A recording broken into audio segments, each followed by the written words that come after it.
level of wellness. If you're a fan of the podcast, you hear that I end every single segment with helping you reach your level of wellness. Now, there's a couple reasons for that. Obviously, it happens to be our passion statement, but it's basically what we do. But what is your level of wellness? How do you reach it? And what are actually the components that make up your level of wellness? Today on the Personal Edge Fitness Podcast. Welcome to the Personal Edge Fitness Podcast with Garrett Williamson. Health, wellness, exercise, nutrition, and a whole lot more. Got questions? Call us and leave a message at 251-278-EDGE or message us at Personal Edge Fitness on Facebook and Instagram, at Team PE on Twitter, or personaledgefitness.com. Good day and welcome to the Personal Edge Fitness Podcast. I'm your host, Garrett Williamson, president of Personal Edge Fitness. Thank you so much for joining me today. As always, I greatly appreciate the comments that we get, the questions that we've gotten, the viewers in general. So thank you, not only viewers, but also people listening to us on Spotify and YouTube and other avenues besides our social media pages. Now, when we get talking about one of my favorite subjects, of course, which is the level of wellness. What is it? What makes it up? And how do you go about finding what we call your level of wellness? Now, before we get to that, though, of course, I want to tell you how to get in touch with us at the show. If you have any questions about this particular topic or any others, you can reach us at area code 251-278-3343. That's 251-278-EDGE. You can also contact me at my email address, which is garrett@personaledgefitness.com. You can reach out to us on our website, which is personaledgefitness.com, and also our Facebook page. You can get us through Twitter at Team PE. So love to have your comments on either this podcast or any others. And we do have a series coming up. I spoke about it earlier, and I think our last podcast I talked about it, where Charlie Merlot is going to be joining me in doing a series about developing athletes. I think you'll find this very fascinating because it's going to be telling you some things you've never heard about that particular subject. So we're also going to start it off, I believe, with doing a podcast about Charlie as we're introducing our staff through our different podcasts. We've already done one on Josh. Look forward to having Charlie come on the show too. But talking about level of wellness, and the reason I decided to do this particular podcast today was that I had somebody speak to me about level of wellness and thought it was a really neat concept. It made me think about it a bit and remind me that we have over 100 podcasts out. I've done one podcast on level of wellness, and it happens to be our passion statement. That was the very first podcast. We talked about level of wellness, which is exactly what everybody is looking for. And that's what that podcast talked about. But I really haven't broken it down and gone into, again, what is level of wellness and how do you get there? Now, I call it our passion statement. The reason I call it our passion statement is that is clearly, truly what every single client that comes to Personal Edge is interested in finding. Now, I've given our litany of our history of our clients and the type of clients that we have coming in here. You've heard my elevator speech. If you're a client, you certainly have heard my elevator speech. But for those of you that may have not, just to give a little information about Personal Edge, tell you the breadth of clientele that we work with. And when I say that they're all looking for the same thing, that may seem strange. But real quickly, let me give you that elevator speech. We're a one-on-one and two-on-one personal training facility. We do anything in fitness and sport that's not illegal, immoral, or fattening. So our youngest client currently is 9 years old. Our most senior client is 95. 35% of our clientele is over the age of 65. 30% is over the age of 70. Our median age is 39. We've taught 3 people to walk again. We've got 19 scholarships to our name and pretty much everything in between. 72% of our clients come to us for general fitness and weight loss, and it goes on from there. But that gives you the breadth of the type of people that we work with, which is just about everybody. And we talk about this being, of course, personal training. It's individualized training. It is geared towards what exactly you're looking for. Then I throw out a statement like, and everybody's looking for the same thing. That sounds like I'm really generalizing, like I'm putting everybody in the same basket. Well, at the end of the day, everybody is trying to find their own level of wellness. We never really had a term for that until we created level of wellness.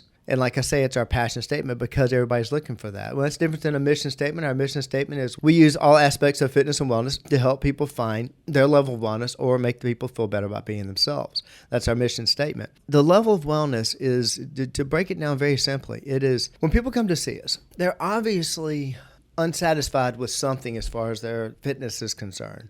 Their overall wellness is concerned. It's the whole reason they come to see us. Either, and they can be in great shape and everything's fine, have no injuries, not looking to get a scholarship, not looking to lose any weight. They just want to maintain. But they're leaving either the place or the type of training they were doing before, and they're coming to see us. So they're not happy about their fitness program. It could be that. It could be somebody coming in here who had rotator cuff surgery. They want to rehab that. We could have an athlete looking for a scholarship, having somebody to look to dropped several pounds. Either way, they're not happy with where they are. And whether that's an injury or whether that's any of those things, they're not happy where they are. They're not at what we would call their level of wellness. They don't want to live there. They're not interested in existing in that capacity. That they're wanting to come to us to make some sort of a change.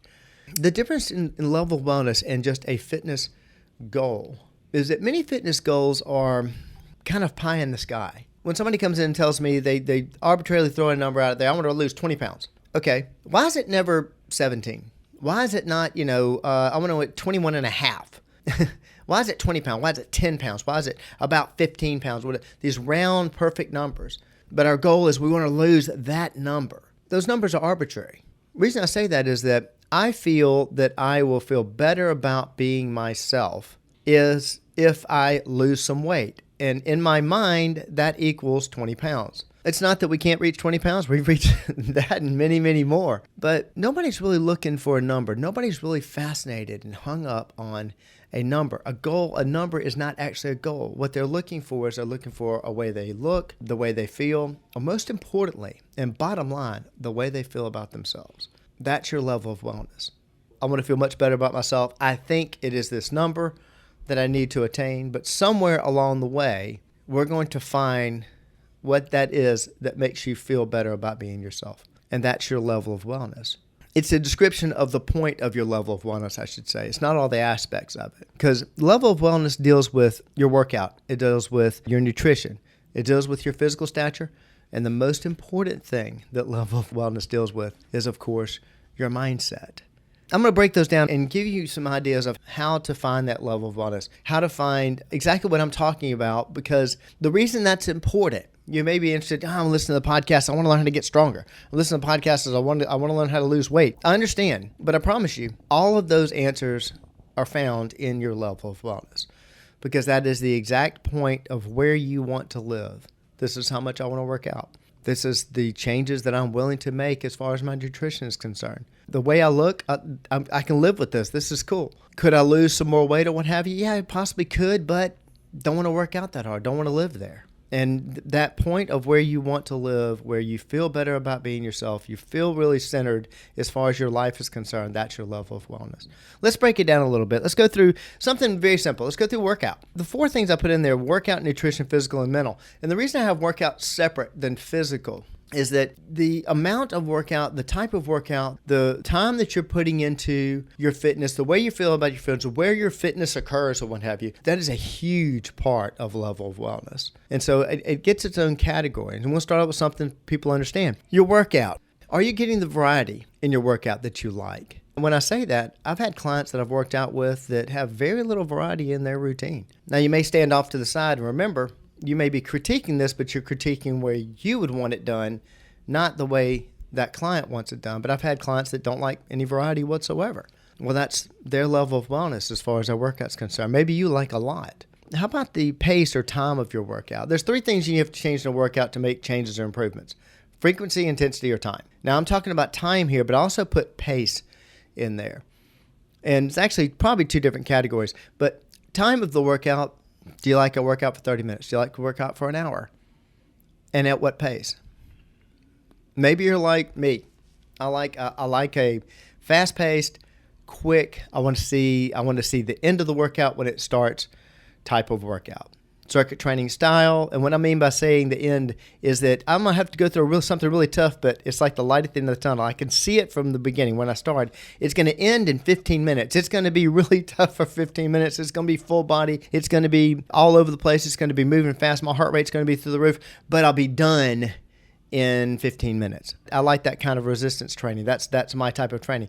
Maybe you're the kind of person that wants to go in, and being at the fitness facility happens to be kind of a social place for you. People frown on that. That's not really that bad. It really isn't. I hear people talking about this all the time about, I'll go to a gym and these people are just talking. They're doing exercise for 5 seconds and they're 5 minutes, and then they go over and talk for 5 minutes. And they go, hey, listen, if they enjoy that and they're getting through their workout, maybe not at your level, maybe not at your pace, maybe not at your time scale, but maybe on theirs. Maybe on the fact that maybe part of the fact that they come to the gym is the fact that they like to see people. But gosh, that person could lose a lot more weight or whatever. Yeah, if they were living your level of wellness. They're not. They're living their level of wellness. So pace and time has a lot to do with it. Intensity has a lot to do with it. It's funny, I hear recommendations from medical professionals years ago. I don't hear this much anymore, but you hear this also or you read this in different magazine articles talking about fitness. You should lift light weights, or you should do heavy weights, or you shouldn't do heavy weights, or you should do light weights for high repetitions. You know that those terms have really basically no meaning whatsoever, because light to you and light to me may be two completely different things. Heavy to you and heavy to me may be two completely different things. So your intensity level is very personal. It's the way you like to work out. That's a large part of what we do here at Personal Edge Fitness. I'll tell this to clients coming in all the time. I have the most qualified staff in the Southeast. Therefore, I have the top staff in the Southeast. I may or may not have the best trainer on staff, but I promise you, nobody's as good as my team. And I can take somebody's what I call their X's and O's. I can take their height and weight and their strength and their injuries and whatever, and take their goals that they're looking for, and I can give all of that information to every single one of my staff members. And remember, they're the best. And I say, okay, they're going to come in these many days a week, and this is their goal, and this is their timeline on when they want to reach that goal. Have at it. Write a program for it. And I'll give it to my entire staff, and I'll get as many different programs as I have staff members back. I guarantee you. There'll be some similarities, I'm sure. But I promise you, each program is going to be a little different. Something else I'll promise you, all of them would work. Every single one of them would be a great program, I guarantee you. But they are useless until after we spend time with the client and we find out what kind of variety do you like? What kind of intensity do you like? What kind of pace? What kind of time? What kind of frequency? What's your type of workout? And that's why we say we have as many different programs as we do clients. And that's true because no two people work out the same way. But having that perfect way of working out that suits your lifestyle, that suits your goals, that suits you, that's part of your level of wellness. Nutrition. The thing about nutrition I find interesting is that somebody will find something that works for them, and all of a sudden, that's it. They got to recommend it to everybody. Everybody needs to do this. This is fantastic. And I actually like talking to folks that have found their little niche, because at the end of the day, if it's not illegal, immoral, or fattening, that evidently is your program. It's not necessarily everybody else's. I'm seeing this a lot on social media that some individuals that had been traditionally overweight had challenges, and now they found something really neat. Most likely it's going to be a short-term fix, and they're inviting people, hey, call me and ask me how, and I'm getting involved in it, and most likely they're involved in sales of it. But I'm very happy for these individuals because they're making changes. The pitfall of a diet, I use the air quotes on that because diet means, if you look it up, it means an eating program. Everybody is on a diet. If you're not eating whatsoever, that's a diet. If you're overeating, that's a diet. If you're eating quote unquote normal, that's a diet. You're eating food. That's what diet means. But I use the air quote because I know what most people think diet means, and that means some sort of calorie restrictive or controlled program, most likely prepackaged or quick weight loss or whatever. And you've got millions. You've got Sugar Busters, you've got Atkins, you've got intermittent fasting, you've got, I could keep going. I'm not going to bore you. You know what I'm talking about. Different people will get involved with a variety of these diets, and many times it's short-lived. The pitfall there is the fact that you're trying to adjust your lifestyle to a way of eating. And you may be able to do that short term, but in the long haul, you're not going to be able to. It doesn't mean that nobody can do this, whatever diet that's in your head, that works for your lifestyle. And when I say lifestyle, it's got to work for your work schedule. You know, I was going to get those fresh fruits and stuff, but I had nowhere to keep it at work. So when I'm home, I can do it, but I can't do it. Okay, that doesn't fit your lifestyle. You're going to have to find something that does. Does it fit your vacation schedule? Does it fit your travel schedule? Does it fit your family's needs and the time you spend with them? Does it fit your time off? Is it something you really like? Oh, I can drag myself through this, and I can do this to myself, and I can restrict myself, and I can cut all this stuff out for a short amount of time. But my follow-through, I have no plans whatsoever. That is not a nutrition program. Not against it, not against any diet that's not illegal, immoral, or fattening. But understand that if you're having to make serious lifestyle changes and give up things that you really do like, seriously like, then I promise you that is not going to be a long-term program. So when you're taking nutrition into account, the answer to all of it is control. Finding your pattern and having control. When you're out of control is when you have a problem as far as nutrition is concerned. And if it's going to fit, it's going to be your level of wellness. It's going to have things in it that you like. But if it doesn't fit the other three parts of your program, then you're not going to hit your level of wellness. So it's got to fit your workout. It's got to fit your physical, the way you want to look physically. It's also got to fit mentally. And when I say mentally, one of the biggest things is if you just hate it, it's not going to fit you mentally. So if you're making those temporary changes, what have you, that's great. Make sure you have a follow-through plan that's going to fit your level of wellness. Let's skip over to the physical. The physical can be many things. And now this is why I think that some people are surprised when I say that every client comes to us for the same reason, because we have athletes that come in here and they're here to work on getting better in their game, making it to the next level, maybe just improving where they are, and possibly, looking for scholarships in the future. Well, how can that person be want the exact same thing that somebody is here that's trying to learn to walk again, or that has rotator cuff damage, or just wants to lose, some pounds, lose some weight? Well, again, bottom line is how they feel about themselves. Some kid that comes in here and trains with us and makes it to the next level in his sport, which is his goal, you can see easily how that's going to make him feel better about being himself, which is his level of wellness. Somebody comes in here and they've got rotator cuff damage and it's bothering them so much they're coming to see us. Well, if that rotator cuff damage gets improved and they get it fixed and they're not hurting anymore, you can see how that person is going to feel better about being themselves. I'm sure you can understand the 3 people that we taught to walk again, how much better they felt about being themselves because they learned to walk again. So the physical is many ways. It can be appearance. It can be strength. It can be your energy level. It can be your stamina. It can be how your clothes fit you. Something about the physical look, feel, what have you. That's all in your level of wellness. And interesting thing about the physical is that you may come in and say, I want to lose 20 pounds. And you lose 10 pounds. And maybe you gain some muscle and what have you. Maybe your weight actually goes up. But you all of a sudden look in the mirror. The clothes fit the way you want them to fit. You feel the way you want to feel. And you'll find out, wow, evidently that was the number I was looking for. That's why I say people aren't passionate about number. What you're really looking for is you're looking for those other things. You're looking for how your clothes fit, how you feel about yourself. You're looking for energy level. You're looking for how you look. How you look to the opposite sex or somebody you're trying to attract. That's where the physical comes there. And it can be, of course, from a rehab standpoint, does my shoulder work again? Does my knee work again? These are all parts of it. The most important part of your level of wellness, though, is right here between your ears. I promise you. It's definitely the mental. Now, nobody comes to us for a physical reason.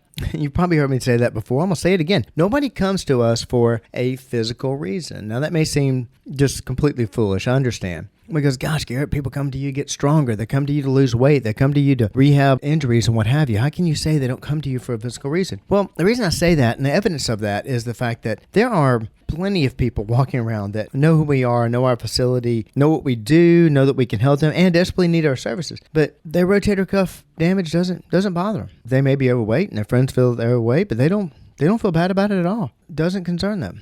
Not until those things start to bother you. Not until your knee injury is just, I don't like myself this way. Or the lady that contacted me years ago and never worked out before, was interested in working out. She was a grandmother, all very scary and very new to her. And she was talking about, I want to lose some weight and I want to get my legs stronger and this, that, and the other. And as we talked, she finally told me, I've got several granddaughters and I finally had a grandson. And I realized the other day I couldn't get on the floor and play with him. Well, that's when her weight issues or strength issues or whatever bothered her. It bothered her in her head. She wasn't able to get down on the floor and play with her grandson. That's what I'm saying. Why nobody comes to us really for, at the bottom line, for a physical reason. They really come to us because they come to feel better about being themselves. And that rotator cuff damage, not having that scholarship, not losing that weight, not being certain amount of strength and what have you, not having that stamina. Any of those things make you not feel good about being yourself, which is why somebody comes to see us. And that's why the mental aspect of your level of wellness, that's the bottom line. How you feel about yourself is the bottom line. Now, in attaining your level of wellness, and I put this in the mental part of it, you're looking for what I call the 80% factor. If you own a business and you're looking at selling your business or spending more time away from it, you may be familiar with a gentleman, Scott Frist, in his book, The 40-Hour Year. In that book, he talks about one of the things that you have to do in order to have a 40-hour year and not have to go in every single day to the office is you have to find somebody that does everything 80% as good as you do. And the second part of that is you have to be happy with it. Now, the reason I say the 80% factor, people will come in, I have clients come in and they'll set a goal. They'll pick one of those arbitrary numbers. I keep using 20 pounds. I want to lose 20 pounds. I want to bench 225. I want 42-inch vertical. Okay. Those numbers, there's more to that story. We want to find the more to that story. Why is it 20 pounds? Why is it not 25? Why is it 42-inch and not a 38-inch vertical? Why is it 225? And what we'll find is the reason they are looking for those is because there's some success about how they're going to feel about themselves if they attain that number. And the reason I put the 80% in here is the fact that many times we have people get close to those numbers, not that they can't attain that goal. I cannot stress that enough. You can attain that goal, but they'll find out on the way to that goal that what they were really looking for, they found it at another number. We find out, I've actually had this happen. Somebody kept saying that they wanted to bench 225. They wanted to bench 225. They wanted to bench 225. And I talked to them about it. Why is that? Well, 225, you get the bar on there. You get those two big 45s on each side. Just want to bench 225. That's not it. Something else. We realized that individual had seen a friend of his who is in good shape. In this client of mine's image of this person, he was in great shape. He also was very happy, very successful. He used to talk about this friend quite often and all the wonderful things he had going on in his life. And what my client had picked up on one aspect of his success. And he had tied all of that success to that one aspect. And so that's why it was so important for him to bench 225. Well, we focused on benching 225 and trying to work on that chest work and what have you, but we also dealt with the other areas. And the reason I use the 80% rule is that I've had people come in and say an arbitrary number. I want to lose 25 pounds. I want to lose 20 pounds. And we'll look at them, do some measurements on them and think, the gravitational pull of your earth, you don't need to lose 20 of those. You need to lose some body fat, this, that, and the other. But if you would try to lose 20 increments of the gravitational pull of the earth on your body, that would actually not be good for you. And come to find out, what they're really looking for is, ideally, they've wrapped this look that they're going to get, the way they're going to feel, this waist size, whatever, they've tied it to that 20 pounds. I had a lady drop 2.5 dress sizes. She lost 7 pounds. And it's because she had so much body fat versus muscle. We found out the number was 7. Where the 80% rule comes in here is the fact that what you're really looking for is your level of wellness is somewhere, and a lot of times it's not that number. It may be 80% of that number. But somewhere on the way going towards those goals, we find that level of wellness. That's our secret recipe. Understand that number you're going for, whatever, and you're going to feel better about yourself if you're working towards that number of that accomplishment, that goal. And somewhere in the time together with you, I'm going to find why you're really here. And that's why I say this is so much mental. At the end of the day, people don't come to us for a physical reason. They come to us to feel better about being themselves. They come to us for a mental reason. And that's what we're after, and that's what we're trying to find. As far as yourself, as far as you trying to figure it out, remember this. Usually when you're thinking about that perfect body, that perfect, I want to get there, I want to get to that, I got to lift that weight, whatever. That's what I call your pro athlete body. Don't worry. Plenty of clients come in and do with the throwing up of hands. They're the hands up in front of me. Listen, I'm not interested. They got their hands up like a stop motion. I'm not interested in being Superman. No, but what you're interested in is your professional body. In other words, wow, if I could just be this number, I could look this certain way, that would be the paramount. That's where I'd like to be. Well, it's not that number or that look or whatever is not attainable. But remember, even Olympic and pro athletes have in-season and out-of-season lifestyles, bodies, performance. A Tour de France rider looks completely different in the Tour de France than he does in his everyday life. Why? Because when it comes to that level, gosh, they look fantastic, so awesome, whatever. That person may or may not want to live there. Do I want to live that lifestyle day in and day out? This is the reason why diet programs that people get on for a while and they lose a bunch of weight on and then all of a sudden they gain all the weight back. Well, the reason being they didn't want to live there, and that makes sense. When you're trying to take a diet program, like I said, nutrition, and trying to adjust your lifestyle to fit a diet, it never works. It may work in the short run, but it's not going to work in the long run. That's why it's really important to have your nutrition match your lifestyle, and that's where all of this, your fitness, your workout, your nutrition, your physical, it's got to fit your lifestyle. I want to be 6% body fat. Cool. Do you want to live there? Do you really want to live there? Do you know what it takes to live there? Have you existed there? Have you seen what it's like to be there and stay there? No problem. We can get you there. Love to work with you on it. But at the same time, it's more important for us to find your level of wellness. Find where you really want to live. In many cases, the image of your success is more appealing than the success itself, because that type of lifestyle may or may not be what you want. And you want to be very clear when you're looking for your level of wellness, to be very clear and keep your eyes open on when you're actually there. Don't be misled by a magic number. Listen, if you have any questions about this particular podcast or any others, please contact me at area code 251-278-3343. That's 251-278-EDGE. You can also reach out to me at Garrett, Garrett, at personaledgefitness.com. That's, of course, our website, personaledgefitness.com, and our Facebook page. Hit me up on Twitter at @TeamPE. Either way, I hope at some point in time we get an opportunity to help you reach your level of wellness. Thank you so much for joining me today. Thanks for listening to the Personal Edge Fitness Podcast with Garrett Williamson. Subscribe now and be a part of the show by calling 251-278-EDGE or message us on Facebook and Instagram at Personal Edge Fitness or at Team PE on Twitter, and visit us at personaledgefitness.com.